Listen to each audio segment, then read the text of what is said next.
Good afternoon. I am Theocharis Grigoriadis from the Economics Department and the East European Institute. It is an honor for me to welcome on campus Professor Paul Gregory, Professor Emeritus of Economics at the University of Houston and Research Fellow at Stanford's Hoover Institution. Paul is one of the world's leading scholars on economics of central planning, the political economy of Stalinism, and comparative economic systems. He holds a PhD in economics from Harvard after graduating from the University of Oklahoma with a double major in economics and Russian. He was a visiting student in the chair of economics of the Hoover Institut in the 1960s, as he received the FU Berlin Award in 1964. His work has been published in all major economics journals, such as Journal of Political Economy, American Economic Review, Review of Economics and Statistics, the Economic Journal, and International Economic Review, while he has published monographs with Cambridge and Yale University presses. Today, I will ask him questions about his most recent book, which is not directly related to economics, but to his personal acquaintance and interaction with a young married couple in the Fort Worth, Dallas area, Harvey Lee and Marina Oswalds, whose names are now part of America's history. Lee was the assassin of America's Olympian president John Fitzgerald Kennedy on the 22nd of November of 1963. JFK was also a patron of our university and the city of West Berlin at large after his famous speech in the Schöneberg City Hall amidst the Cold War. Paul, welcome to FU Berlin. Thank you, Theo. It is a great pleasure to be here. I see many familiar faces, many friends. I do think back to 1964 when I spent a year here, and I think there's some pictures of me at about that time. It'll be amazing to compare those pictures with me now. Let's see how it is.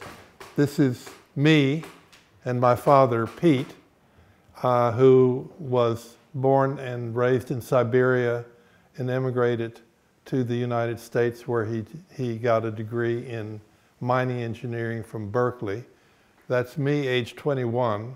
So that picture would have been taken during the time I was spending in the summer of 1962 with Lee and Marina Oswalds, who had come back from Minsk to Fort Worth, which was Lee's hometown. That's me, pretty good looking guy. I'm rumored to have been the secret love of Marina, but I can tell you that's a fabrication. The next picture is Lee and Marina and June, their infant daughter. This picture was taken at the Fort Worth bus station as I dropped them off for their return trip to Dallas. So this photograph was one of the most famous photographs of them. So this photograph marked my last meeting with Lee and Marina. Theo seems to think Lee and Marina are a term that everybody understands, but I will ask you, before today's meeting, if I'd ask each of you, I'm writing a book about Lee and Marina, would you know who they are? How many would have known who they are, Lee and Marina? So most of you would not have been able to answer the question, who is Lee and who is Marina? That's interesting. So back to we have another picture. Oh yes, this is sort of the second half of the story, which is portrayed in the book, and that's my father Pete, who served as translator for Marina in the 5 days immediately following the assassination. So in terms of being eyewitness to history, my father saw more history than I saw. So there is my father Pete, Marina. This is probably taken the day after Lee was killed. And then these are two Secret Service agents who were doing the investigation. So with that introduction, I'll turn it over to Theo, who's going to ask me easy questions. Yes. So I would like to start with with a basic question, actually. So your books tells how you, as a 21-year-old college student, became Lee and Marina Oswalds' only friend during their time in Fort Worth in the summer of 1962. It is now almost 60 years later, more than 60 years later. And this year we have the exact 60-year anniversary of the assassination. So why did you wait so long to write this book? As far as my family was concerned, this was something we wanted to hide from the public. Fort Worth, Texas was a very conservative place. It was not a society that would encourage a reputable family to have dealings and acquaintanceship with an avowed communist, because Lee was an avowed communist who had deserted from the Marines to go to the Soviet Union, who eventually ended up killing the president. So the last thing in the world the Gregory family wanted was for our neighbors and friends and the rest of the community to know that we'd had anything to do with Lee Harvey Oswald and Marina. So I felt I could not write anything until my parents were gone, which happened a while back, but I was occupied with other things. The other factor really was our understanding that being close to the Oswalds, and I was in the Secret Service records and in the FBI records, I am listed as known associate of Lee Oswald, and there weren't many known associates. I may have been the only known associate. So we understood that there would be conspiracy theories, and that the conspiracy theories would likely involve us. Indeed,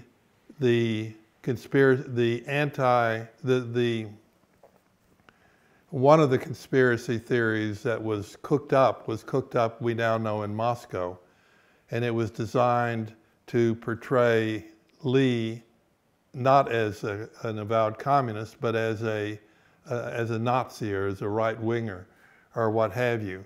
And in order to make that argument, the Kremlin put together a story which said that my father was deliberately mistranslating Marina to say that Lee indeed killed the president. So our concern was that we would be labeled as assassins or assassin planners, etc. So that's what kept me from writing for 60 years. The book is the result of being at the wrong place at the wrong time. Yes. Not that I'd done something brilliant or academic accomplishment. So it was something that I wasn't particularly proud of.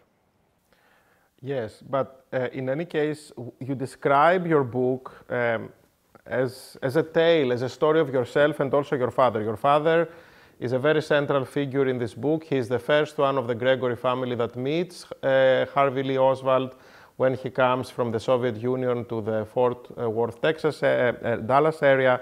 So how is this so? How, I mean, would you like to say more about you and your father as the two main actors of the Gregory family with respect to this young couple? Well, if just to dip into the story itself, it was due to the fact that my father was one of the few Russian-speaking persons in Fort Worth, Texas. There was a small Fort Worth Russian community. There was a somewhat larger Dallas Russian community. So when Lee returned from Minsk with Marina and June, they stayed first in their brother's house, Robert's house. And Lee had some kind of visions of grandeur that brought him back to the U.S. And the vision of grandeur was that he had written what he called the historic diary, which was about his time in Moscow, his time in Minsk. And he thought that this would be something that he could sell to major publishers, and he and Marina would live very well from the royalties from that book. He never earned more than $1.25 an hour, which was a major irritant to him. But out of that $1.25 per hour, he actually paid a typist to type the historic diary. And he needed a typist because he was dyslexic and he could not spell. And therefore he would turn over a handwritten version to the typist, and the typist would sort of correct the English. So I mean, what caused this all to happen was that my father volunteered to teach Russian in the public library, and therefore was known as someone who could say something about English, Russian language proficiency. So Lee came in wanting to get an attestation that he was fluent in Russian. And my father had him translate from a book, and there was conversation. And indeed, Lee spoke good conversational Russian with a lot of grammatical errors. But Russian is a difficult language, and this is also foundation for another conspiracy theory, which is that Lee was trained by the KGB to return to the U.S. and engage in spying, and to prepare him, he had to go to some very secret KGB language instruction place. As far as I could see, the Russian that he spoke was really the consequence of workplace Russian, which he picked up. So he had a good vocabulary. He could talk about food. He could talk about repairing a machine, things like that. But I saw no signs that he'd had some special KGB language training. So essentially now, I mean, after this summary of Lee's personality, to which we will come back also a bit later. So these visions of grandeur and his immersion to Soviet society during his stay at Minsk. I would like you to take us now to the 22nd of November of 1963, when you were on campus of Oklahoma University, and you suddenly hear that the president was shot. So what is your reaction, and how does it come to you that actually the guy who shot the president is somebody you knew? We had a noon class in the library. It was a Russian class, by the way. And a fellow student came by, I remember his name, Ken Studebaker, came by, said, the president's been shot, no classes. So I went to the student union, which had what by the standards of those days was a large TV screen, which was about this big. So I'd say 30, 40 of us were sitting there on the carpet. And it was mainly local broadcasting, but periodically CBS News would interrupt, and Walter Cronkite came on. And so I was there when Cronkite said, the president has died. And then it went back to local coverage. And then there was a hubbub, and you could hear, they have a suspect, they're bringing a suspect in. And so you could see them, a crowd around this short guy in a white t-shirt, bloody white t-shirt, bruised face. And I got a good look at him, and I said, that's Lee. No one around me paid any attention, but I knew immediately it was Lee. And so that's how I learned. I assume that at this point, your first meeting, contact with the Oswalds almost a year or more than a year ago came to your mind. I mean, could you tell us also how you met the Oswalds and what were your impressions of them? I met them through my father, because when Lee came to get this language attestation, he invited my father to come to Robert's house to meet Marina. When my father came home, I said, yeah, I'd be interested too. That was the Cold War. There were no people fresh from the Soviet Union at that time. The only Russian speakers you had were displaced persons who were gradually filtering into the U.S. So I said, I'd like to go too. So we went to Robert's house, and his brother was a wonderful person.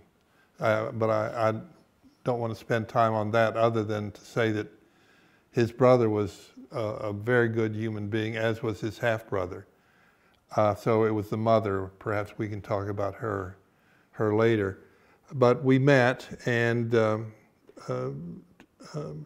routine conversation. They had brought some photo albums with them, and so we looked at the photo albums, and it was apparent to me that Lee had been well treated by the Minsk authorities, because he pointed out to his apartment, and a single man doing manual work in Minsk does not get an apartment overlooking the river. So that was fairly clear to me. But after that meeting, I sort of had the idea it would be good to be around them. So my father and I drove over. They subsequently moved to Mercedes Street, which is a very poor part of Fort Worth. So we went over there, and it was decided that I'd come over a couple times a week. We'd have conversation and so on. And so as a consequence of that, I was in their house a lot. And it was more than language lessons, because they had no car. They went everywhere by bus or by foot. There was no baby carriage. And so Marina had to carry the baby everywhere, or Lee had to carry the baby everywhere. It was a duplex, sparsely furnished. The one thing that attracted a lot of attention was when I told the Warren Commission and other interrogators that the one article of, the one periodically they had in the living room was Time magazine with John F. Kennedy Man of the Year on it. And that magazine never moved. And that magazine was dated during the time when Lee was in Minsk. So and Robert was sending to Lee periodicals. So that meant he brought that magazine with him to the United States.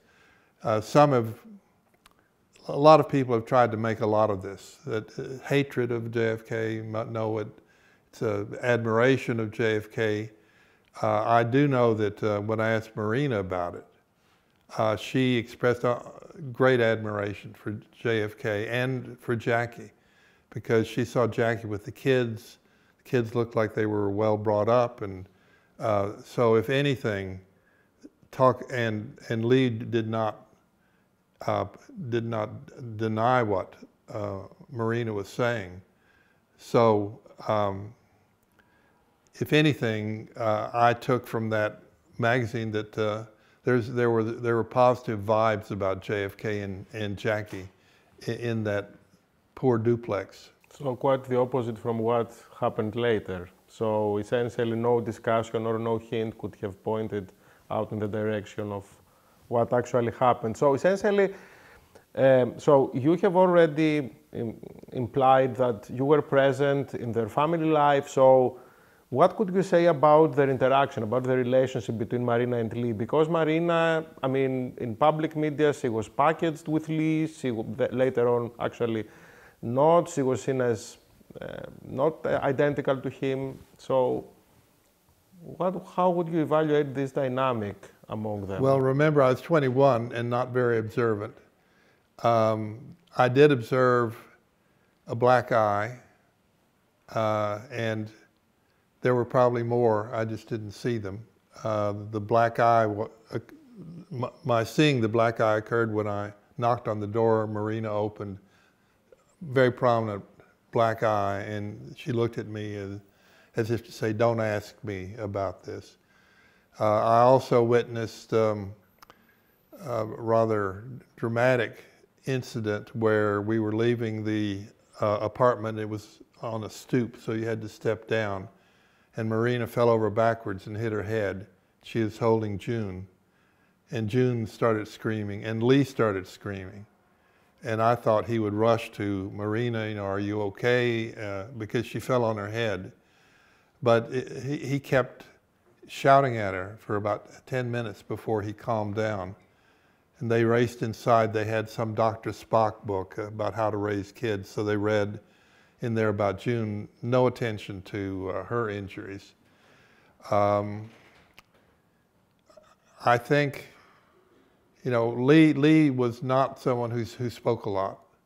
So he also was not terribly interested in talking Marx Engels with me. So he did have an ability to make you think one thing when the opposite is true. So I always had the impression he and I had graduated from the same high school, because he said, well, oh, I went to Arlington Heights.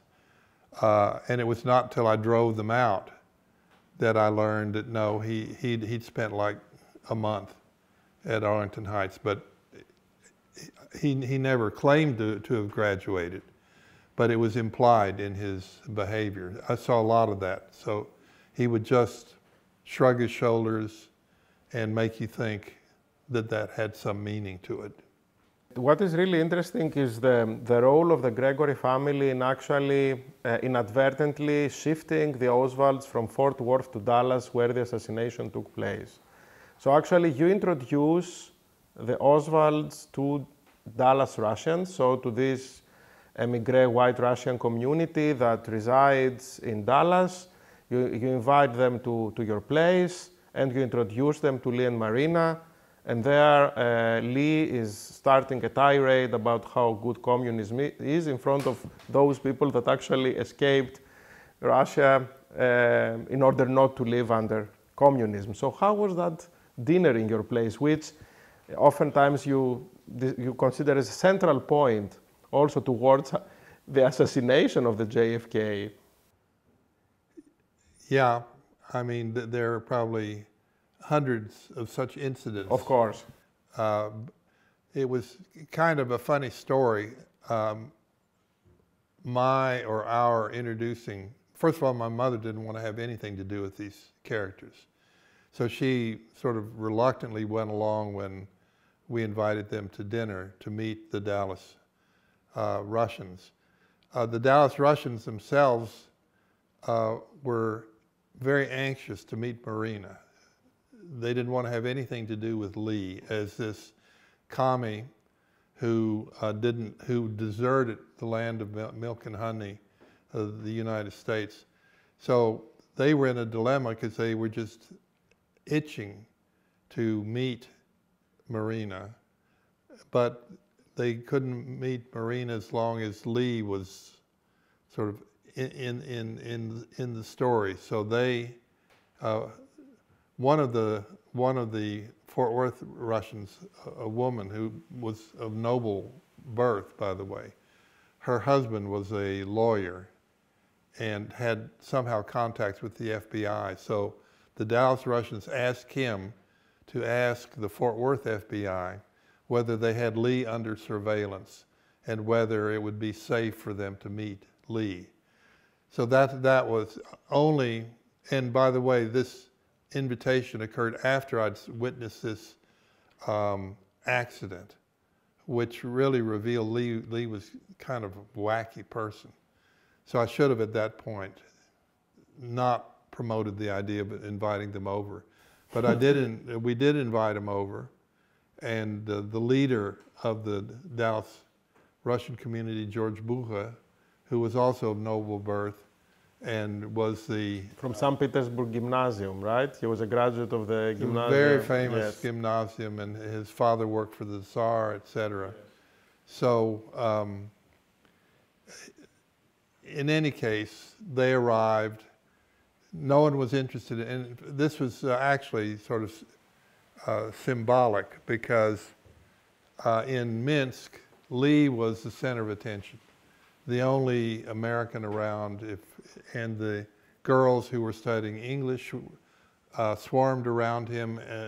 He easily got dates. He had girlfriends. It's probably for the first time in his life. So he was the center of attention. He actually had real friends in Minsk. He got letters from them, which they showed to me. But now it was Fort Worth. Dallas Russians came, and they came not to see him, but to avoid him. And so Bucha came with maps because he was also from Petersburg, and they talked about streets and buildings, etc.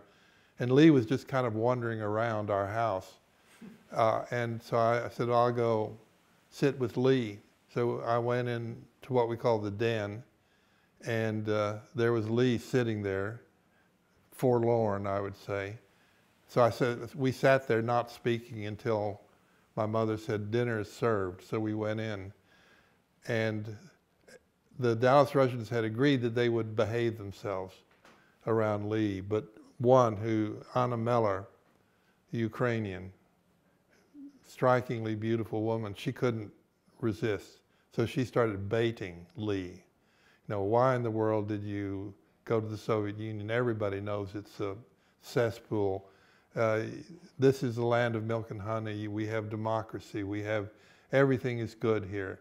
And I was, for some reason I remember that I was here and there were two other places and Lee was right here. And as Anna was attacking, Lee was going more and more like that, as if he had his back to the wall. And he didn't really have a good answer for her. Somehow the Dallas Russians survived this and started showing up at their duplex after about the time I was returning to Oklahoma for school. And what really drove Lee up the wall was his greatest fear was, one of his greatest fears was that Marina would learn English. Because Marina probably couldn't even say, hello, how are you? And I kept encouraging her to learn some English. And I even gave her what we call flashcards, where you have English and Russian. And you know, Lee kept saying, no, no. Oh, and at this dinner meeting, Lee really upset Anna Miller by saying, because Anna was telling her, you need to learn English. And then Lee said, but if she learns English, I'll lose my Russian proficiency. And she said, what a pig. I mean, that's what she thought to herself. But anyway, the Dallas Russians, after I left, started showing up with presents, baby carriages, and at each time Lee would shout at them, and eventually Bucha would only go over to their house if he had a bodyguard, because he was afraid of physical violence from Lee. Let us move now to your last meeting before we actually move to the more general questions related to conspiracy theories and the motives of Oswald. So you meet them for the last time in your life on the Thanksgiving of '62 on November 23rd. So the assassination happens almost exactly a year later. So what were your impressions from this last meeting? The last meeting was not terribly significant. We had agreed that we would pay Marina for her work. Mm-hmm. For teaching Russian to you? Teaching me Russian, but actually I was driving them around and taking them to get groceries and things like that. I'd say the main thing that came out of that was that Marina and I had become friends. Lee and I had not become friends because we talked, my father and I talked it over, and we decided on $35. And this was in '62. So I don't know how to translate it. But for Marina, that was the most money she'd ever seen. But when I offered it to her, she said, friends don't take money from friends. That's the only time that it sort of got personal. Lee probably couldn't wait for me to leave town because I did ultimately represent a threat, because for a long time I was Marina's only contact outside of his family. So it was not a terribly significant meeting. The Thanksgiving meeting was terribly significant. Yes, because it moved them to Dallas, where everything happened. No, I unknowingly humiliated Lee with this postcard. Yes, but this, so yeah, do you want to talk a bit also about this postcard? Seems to be natural. Anyway, I'd moved back to Norman, Oklahoma, and it was 2-3 weeks before Thanksgiving. That would have been so before your last meeting with them. 1962, before. And then I get a postcard. Hello, Paul. We've moved to Dallas. Our address is blah, blah, blah.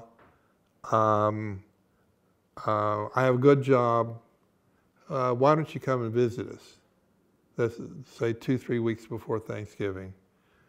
I read the postcard. There's no punctuation, and every two was T-O-O.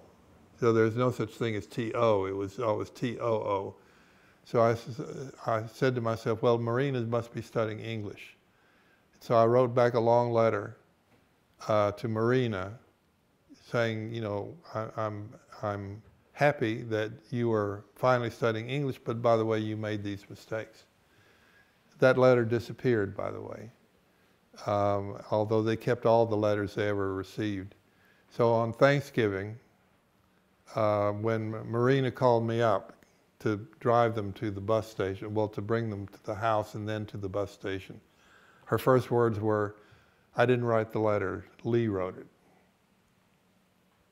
And you can imagine. And why would he do that, you think? No, what do you mean? So why would he send you a letter pretending that it's... No, he didn't pretend. He thought I would know it was he. Ah, okay. Yeah, and I because it was so poorly written without punctuation, I figured it's Marina. And this is someone who's going to earn a fortune from selling his historic diary. Exactly. And I picked them up, and we had like 2-3 hours before I had to take them to the bus station. That was a rather strained 2 or 3 hours.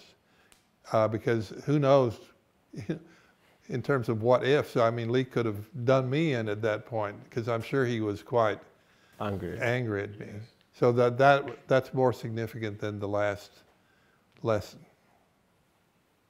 Not the last meeting. Which was the last lesson. Yes.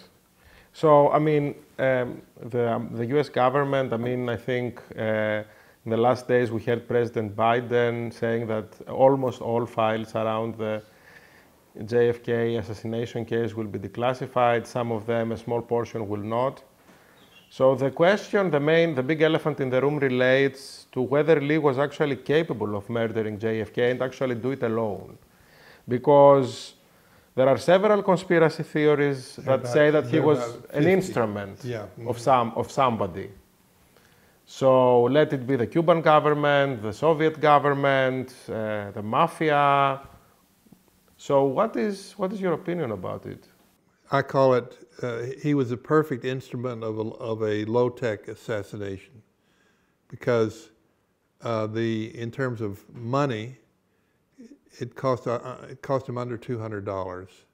The rifle, the pistol, the bus tickets. So resources were no problem. He was a very good planner. Most people do not know that Lee narrowly missed killing General Walker, who was a major right-wing figure who lived in Dallas. So he plotted that assassination for 2-3 weeks. So he could plan well. He was persistent. Now, once he had an idea he was going to do something, he did it. So, I mean, the things he he had the U.S. Embassy in Moscow dancing to his tune. You know, give me some money to go back. Give me my passport back. He was sort of a pest, and he could get what he wanted. Motive, great man. He wanted to be a great man. A lot of it had to do with Marina, and it was a real love affair as far as I can see. But they would fight like cats and dogs, and I think she on occasion probably was hitting him while he was hitting her, so it was very stormy. And then there were these stories about failure in bed, if you want to put it in those terms, which she would express publicly to the Dallas Russians. So motive was there, ability was there, resources were there. It required a large number of coincidences, and it is that fact that has spawned so many conspiracy theories. Because if you look at, if only we hadn't invited them, yeah, if only they this, would never if only have moved that, to Dallas. yeah. Yes. For anyone who, and I'm not going to go into dispelling any of these theories because that would take all day. But so there is this theory about Mexico City. Well, I did want to talk about that, but just to say that, the route, you know, how did he end up being on the route of the motorcade? He got the job like 2 months earlier.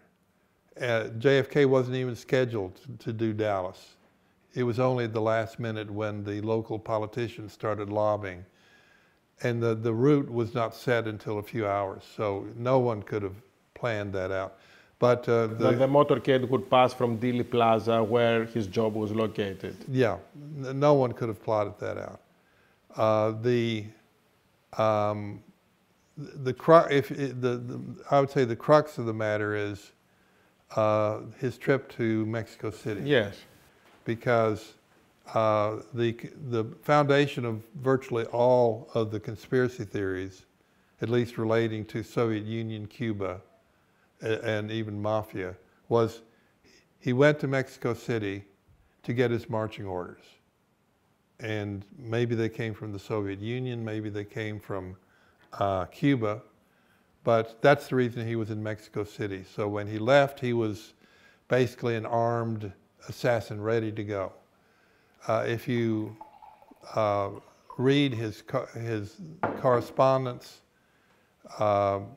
during this, leading up to this period, it was very simple what was going on. Lee always felt that the grass would be greener on the other side of the fence. And so when he was living with his crazy mother, the grass was greener in the Marines. When he was in the Marines, the grass was greener in a Marxist state where everybody is treated fairly. When he was assigned work as a manual laborer in Minsk, the grass is greener in Texas where he can sell this historic diary. But when I knew them and when we get closer and closer to the assassination, it became clear that he had decided, no, Texas is not where the grass is green. The grass is green in Cuba. And his lobbying on behalf of Cuba in New Orleans was basically to build up his credentials. So that when he went to the embassy in Cuba, Cuban embassy in Mexico City, he'd be greeted with open arms. In fact, as far as I can see, the Cuban embassy kind of figured him out and tossed him out, and there was almost a fight, if one believes the accounts. So I'd say that's the most important thing to take away is he wasn't going there to get the marching orders. He was going there to get visas to Cuba, which were very difficult to get given their circumstances. And what is the proof for that? What kind of archival evidence you have about the whereabouts of Lee in Mexico City? Is there some evidence? The CIA, that's one reason why the CIA documents have been released slowly, because they were eavesdropping. They had both the Soviet embassy and the Cuban embassy bugged, and they picked up his telephone calls. And one of the arguments is that the consular official in the Soviet embassy was involved in spy language, called wet work, assassinations, things like that. But that doesn't say much to me because all the KGB officials in embassies also did embassy work. So essentially, your theory is that the visit to Mexico City was a failure. He didn't achieve anything based on evidence. Oh, that was one of the big disappointments of his life. And then essentially after Mexico City fails, he comes back to Dallas. And shoots Kennedy. And shoots Kennedy. Yeah. Okay, so let's go now after the assassination, where your father's role for the US government is also becoming quite relevant. So your father was able to manage all this secrecy, interrogation of Marina as her translator. There was also a Georgian-American translator named Gobadze. You mentioned him in the book, whom Marina didn't trust in the Six Flags Hotel. And then, in some ways, there was, so your father and him and Gobadze were there. So do you want to, from your memories, how did your father deal with this unbelievably hard ordeal of Marina's interrogation in the days after the assassination? Well, he described it as being in a madhouse, and Lee had been killed, so they were in Six Flags Inn, which was halfway between Fort Worth and Dallas. They had leased like 2.5 rooms, so there were Marina, Marguerite, the mother, the crazy mother, two kids, sick. And so if you listen to the tapes of my father translating for Marina, you hear kids screaming the whole time. So it was not ideal circumstances. The mother either had always been crazy or this made her crazy, kept insisting that Lee was a hero and should be buried in Arlington National Cemetery. And then every hour or so she would get up on a chair and say, I have an announcement to make. And then she would say something crazy. If you want to read something that's really absurd, you should read her testimony before the Warren Commission, before Chief Justice Warren. And I won't go into it, but if you want to, it's sad, but it's entertaining. So why do you spend so much time describing her personality? Why is she relevant? Because Lee was she. Lee was she. I mean, he'd been told all his life, and his mother was a vagabond, so he never really stayed one place for any period of time. His mother told him, "You're special. It's only that there are powerful forces that are against us, that we're not successful." She was always filing lawsuits. She was always accusing her boss of doing something or other. So if you read about her behavior in the book, you'll see that this is Lee. And he hated her, so he would not allow her in the house. She never saw, until the assassination, she didn't know that she had a second granddaughter. So it was, and Marina tried to make friends with her, but Lee would not allow that. But as far as my father is concerned, he was in this madhouse, and because we knew Marina, and he knew Marina, she trusted him. And the major question of the interrogation was, who took the picture of Lee dressed in black with the rifle and the pistol at his side? And she didn't want to admit it because as far as she was concerned, we were gonna ship her out, and she was gonna go to the gulag or be executed. That was what she thought was gonna happen. Yes. So it was very difficult to get her to admit that she took the picture, which was key evidence, because if someone else had taken the picture, that meant conspiracy. The thing that caught my attention was that my father also witnessed this interdepartmental feud between the Secret Service and the FBI. And the FBI came out of this looking terrible, because the FBI, after Lee had returned from Mexico City, in his absence, they visited Marina and threatened they were going to deport her. So when Lee came back, he went down to the FBI office. The guy who had harassed Marina was not there. He left a letter, and apparently that letter said, "I'm going to get you. You know, you better watch out." And believe it or not, the FBI burned the letter. So, and the guy who did it sort of left the FBI in disgrace. But as far as the Secret Service was concerned, the FBI had really screwed things up, because they had this guy under surveillance. He had just come in, made threatening noises, and they let him run free on the day of the assassination. And so the FBI was not even told where Marina and Marguerite were being held. And so they had to come to my father and ask, you know, where are they? And my father said, "I'm not allowed to tell you." And so when the FBI showed up at Six Flags, there was almost a gun battle between them. So it was crazy, crazy period. So you describe these inter-bureaucratic battles within the US government, which is of course not the first or the only time that they take place. So inter-bureaucratic struggles.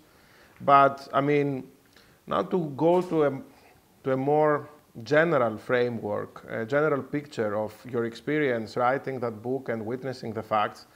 So how did this involvement, I mean, I would like to ask, affect your life as a scholar and as an individual? Do you consider yourself as an unwilling path of the JFK's tragic myth? Yes. In terms of effect on my life, I told very few people about it. Bud, did I tell you? Oh, sure. When? Oh, gosh, in Houston. In Houston. Well, but anecdotes. You never put all of the anecdotes together, and I was too lazy to do that too. Yeah, okay. No, I did not tell that many people. So it didn't. And as I say, the book is, it's sort of a scholarly book in that they're like 25 million words in the Warren Report. And I just was Googling something before I came over here, and I found something about me and my father, which was sort of new to me. But I would say when it comes to these releases, like the Biden release, I'd be very shocked if there was something there I didn't know already. So, but it did turn into a scholarly book in the sense that I had to do a lot of research. And one reason why there's so much misunderstanding about this, no one has bothered to go through those 25 million words. And it's all testimony, the typist who typed the historic diary, the landlord who knocked on the door, anybody who entered their realm was picked up by the Warren Commission and testified. And another very interesting antithesis. When are our people going to be allowed to ask questions? In a second, yeah. Okay. So a very interesting antithesis in the book is Lee versus the Dallas Russians. So on the one hand, you have foreigners, people that were not born in the United States, that appear much more integrated into America than Lee, who was born in the United States. So what are you making out of this antithesis? Because I think this is a very interesting observation for the American society of the 50s and the 60s. My answer is you have a small numbers problem, because I'd say the Dallas Russians maybe 50, Fort Worth Russians maybe 10. So I'm reluctant to generalize. Clearly, there were two generations. One was Bucha and my father, Civil War, well-educated, successful, economically successful in life, versus the displaced persons. Some of whom, walked from the Soviet Union through Poland and made it into Germany. And Anna Meller, whom I mentioned, basically followed the Russian troops because she figured, as a Ukrainian, staying where she was more dangerous than fraternizing with the German troops. No telling what happened to her, during that long trek home. So as far as she's concerned, she was in paradise. Her husband Theo had been a professor of philosophy in Poland, and he was working as a it was called I think it's called store walker. Just sort of walk around a department store. He thought he was in paradise. So those were the conclusions I drew from this. But you do have a small numbers problem. Yes. So I have a couple of questions, and then we can open to the audience. So regarding Lee's involvement with the Soviet Union, two ironies are visible in your narrative. One, that Minsk was the best time of his life, and that he should have stayed there. Of course, this would go against his perception of greatness, his self-perception of greatness. And on the other hand, this KGB officer Kostikov in Mexico City ignored Lee. He didn't give in to his manipulations to obtain a Soviet visa as a way to go to Cuba. So do you think that Lee, being a global failure in anything he did, motivated him to kill JFK? And was he really a leftist? Can a person with such low intellectual skills understand Marxism? I want to give two answers. Let's do the Marxism bit first. That to me is a great puzzle. Dyslexic, didn't attend school. He's basically a truant. Yet, according to his claim, at age 15 he became enamored with Marx. I've tried to read Marx, and it's torture. Have you tried it? It's difficult. Yeah, I have also taught it. And so the notion of a 15-year-old captivated by Marxism. So I thought he was posing. This makes me different from all the others. I'm a Marxist and so forth. But believe it or not, he wrote two essays. One essay being, I don't remember the title, but it was Collective. The Collective. Yes, from his observations. Yeah, and at it work. was decently done. And actually, had I read that when he wrote it, which would have been in the early 60s, I guess, I would have learned something about how the Soviet Union worked. So he had this power of observation that was, so it could be that he did indeed become enamored, and you can become enamored just by, workers are oppressed, capitalists are bad, so we need a revolution. So that he understood. And but this 15-year-old sitting there reading Marx was hard to accept. On the Soviet business, one of the big shocks I got was that when Lee went to the Soviet Union, I think he's like 18 or 19, it's a long story, but he wanted to become a Soviet citizen. And so he filed the papers, et cetera, et cetera. And I thought, well, 18, 19-year-old kid, probably the passport office will deal with him. And indeed, the word came back, we don't want you, please leave. But what I did learn from his Soviet file was the fact that these matters were dealt with by the Politburo. So here, 18-year-old kid, suicidal. They assumed he was crazy. That this is a matter that the Politburo dealt with. And of course, when he shot JFK, the Politburo got in immediately. And it's interesting to read the account of how the Soviets reacted to this, which we don't have time to get into here. So, and to conclude, before opening to the audience, we often argue that history is driven by major personalities that convince the masses through political coalition building, financial manipulation, and rhetoric. Your story is the opposite. Your story is actually, from my view, a bitter acknowledgement to some extent that a little man, an unsuccessful individual who barely knew how to write English, was able to change history because of his arrogance. So is that possible? So I quote you from your book. So Lee Harvey Oswald had a powerful motive to kill a high political official. He did it to prove to a doubting world and to a doubting wife that he was someone. From an early age, he had been taught by his mother that he would be exceptional. At last, he would have his revenge on those who doubted him. It is as simple as that. And my question is it really as simple as that? Yes. So that's my answer. Okay, so thank you very much for this first round. And now I would like to open to the audience.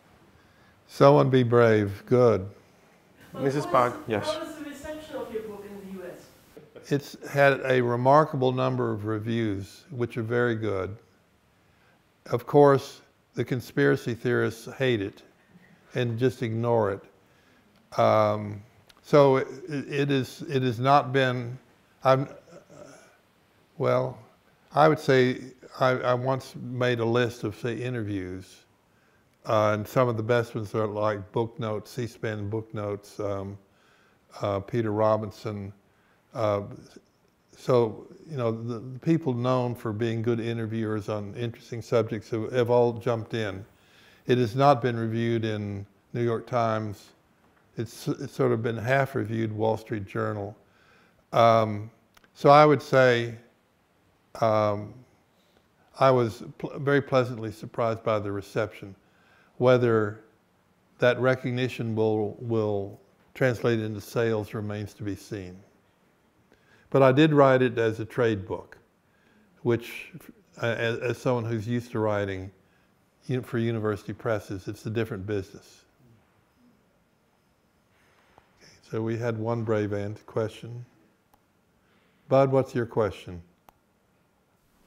Actually, Paul, what's the one thing that's missing, or one or two things that you would really like to know that you feel like it's just a gap? Well, one question is, what was Lee thinking on that Thanksgiving after I had unwittingly humiliated him? Was he saying, if I could get this guy alone, I would get rid of him? I don't know. So that would be one thing. I'd say that would be it. So no curiosity on anything like Jack Ruby? Oh, yeah. Yeah, I avoided Jack Ruby because, again, a coincidence times a coincidence. Ruby, so if one wants to present a serious argument about a conspiracy, it would be Ruby. It would be Ruby, I would say. But to do Ruby, you sort of have to do with Ruby what I did with Oswald, but I didn't know Ruby, so that wouldn't work. It appears again, it's a second small guy, devastated by the fact that Jackie had become a widow, who apparently was standing in line at the post office, and if 5 minutes before he shot Oswald, So again, you know, a coincidence times a coincidence makes a really big coincidence. So that would be my answer to that. What is your question? Yeah, what's your question? I don't have a question, sorry. Okay, then someone will have to. Okay, please. What were Marina's reactions to Harvey Oswald's assassination, being assassinated by Gregory? Interestingly, my father was with her when she learned. And as I say, I think it was a real marriage of love because it hit her very hard. The mother, on the other hand, immediately started thinking along the lines of, okay, my son assassinated the president. I have a lot of pictures of him. I have some letters from him. Just think how much money I could make. No, I'm serious. I'm serious. And indeed, on the night of the assassination, Look magazine found Marina and Marguerite at the jail, trying to see. And so they took them back to the home where they were staying. And Marguerite started immediately trying to sell her autobiography to Look magazine. So the mother was incredible. And the mother bothered the Gregory family for about a year after all this. She would always call up and say, you know, you spoiled my life.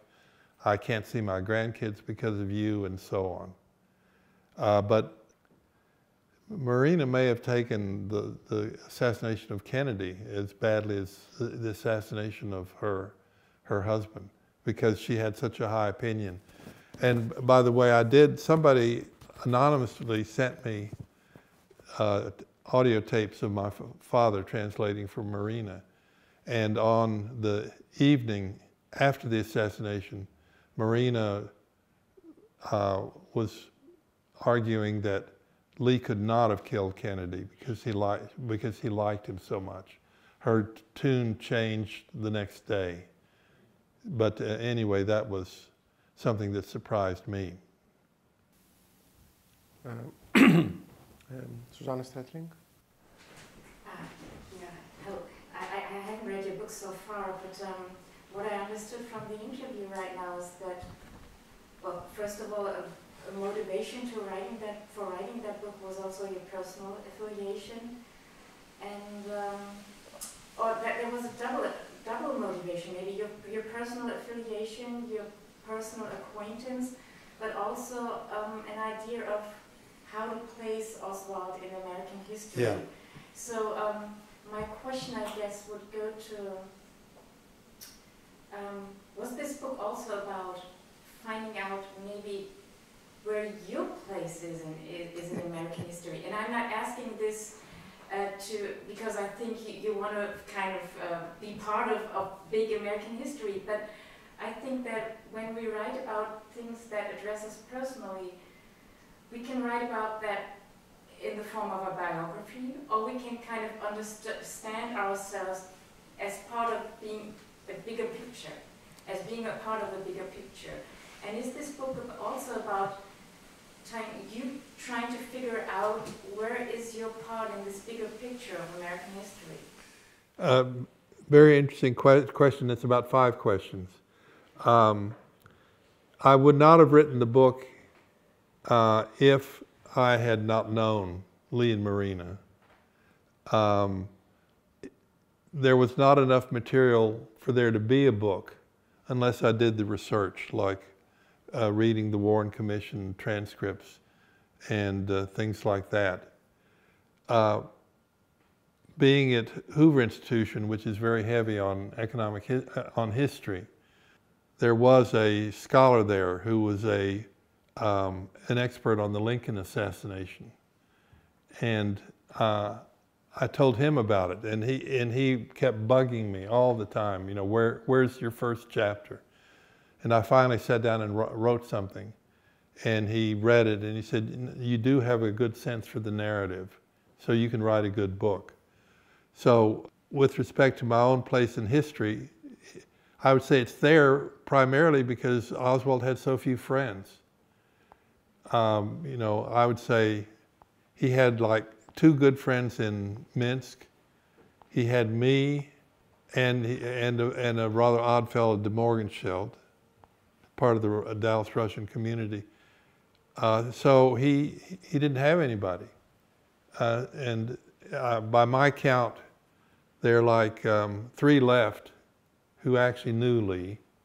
One being me, the other being a friend of his in Minsk, and then the other being a woman named Ruth Payne. And that's where Lee hid his rifle in her garage. So there are only 3 of us.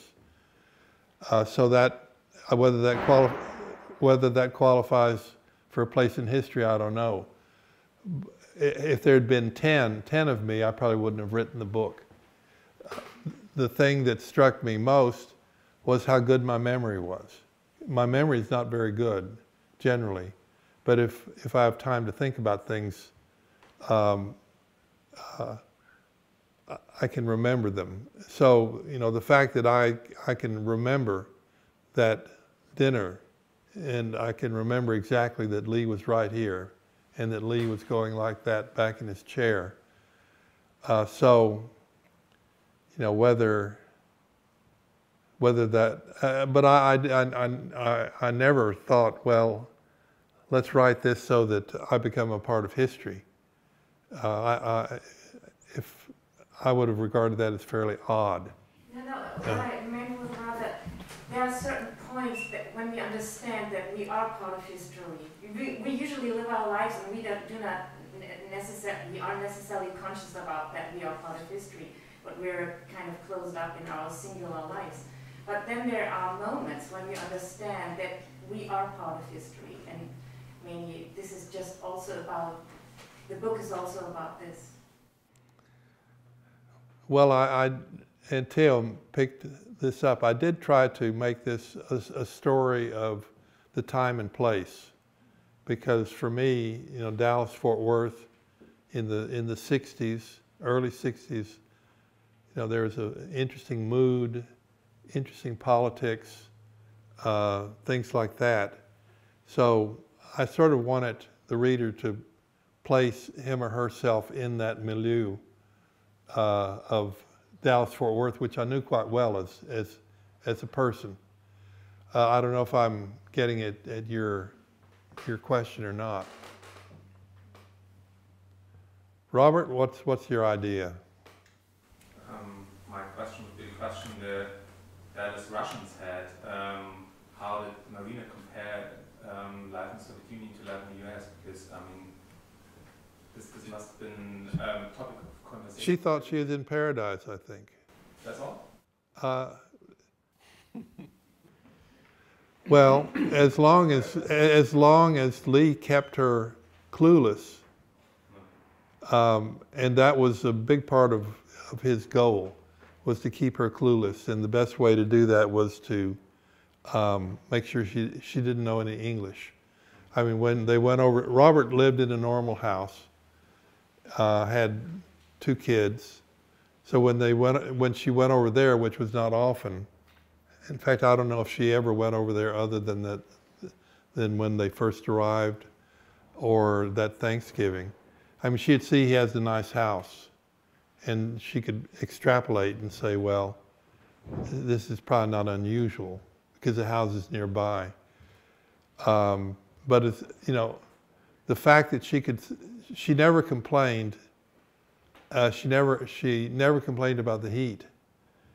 And in Fort Worth, Texas, in August, it's hard to survive that. They didn't have a fan. They had nothing. But she never complained. She never, because she was sleeping on a sofa in her uncle's apartment back in Minsk. So here she had a real house, half of a house, a duplex, and it had furniture, and Lee gave her $2 a week to spend, which for her was a lot of money.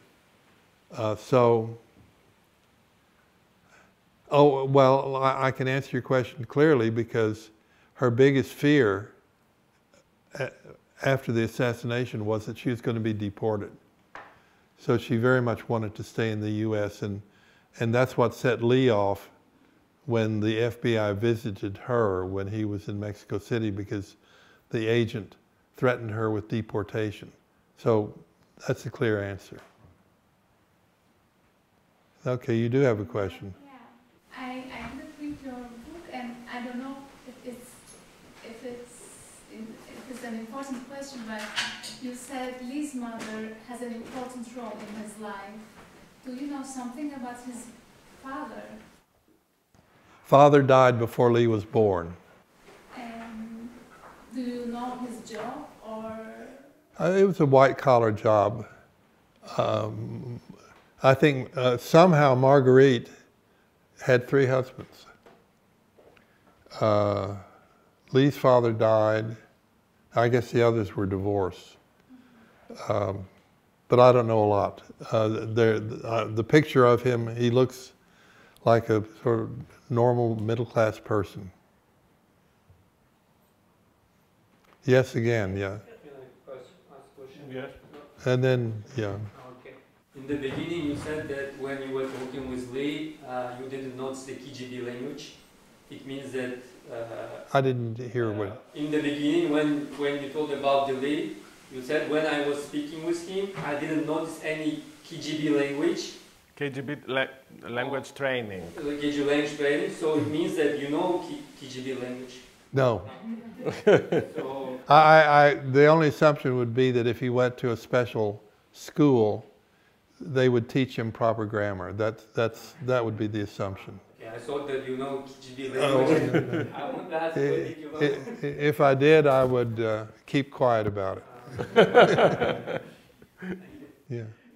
So what happened to Marina and the 2 daughters? Well, that's a story in itself. When I wrote, I did try to get in touch with her. She's alive, lives outside of Dallas, has a very protective husband who doesn't let any news type people near her. She fell in with the wrong crowd. The reason for that was that she was a gold mine, because for an interview she could make a lot of money, for being on Oprah's show, etc., etc. And Marguerite was terribly jealous, and a lot of this money that was coming in for Marina was just contributions. People felt sorry for her.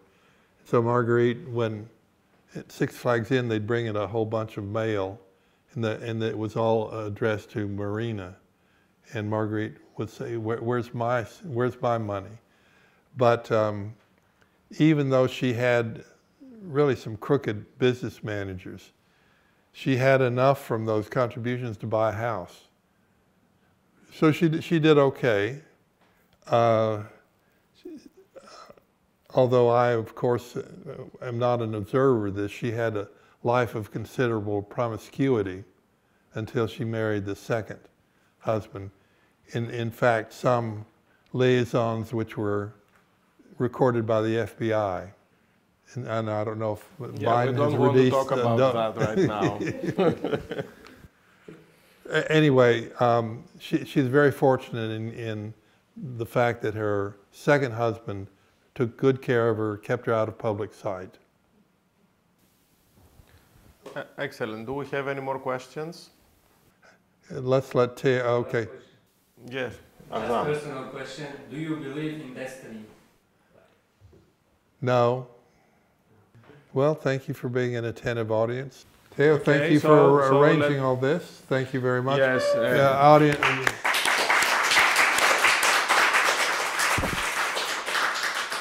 And on behalf of the Oslo Europa Institute and the Economics Department, I would like to thank all of you for being here in this living evidence of history interview with Paul Gregory, an economic scholar and also one of, according to his own testimony, one of the few people that knew Lee.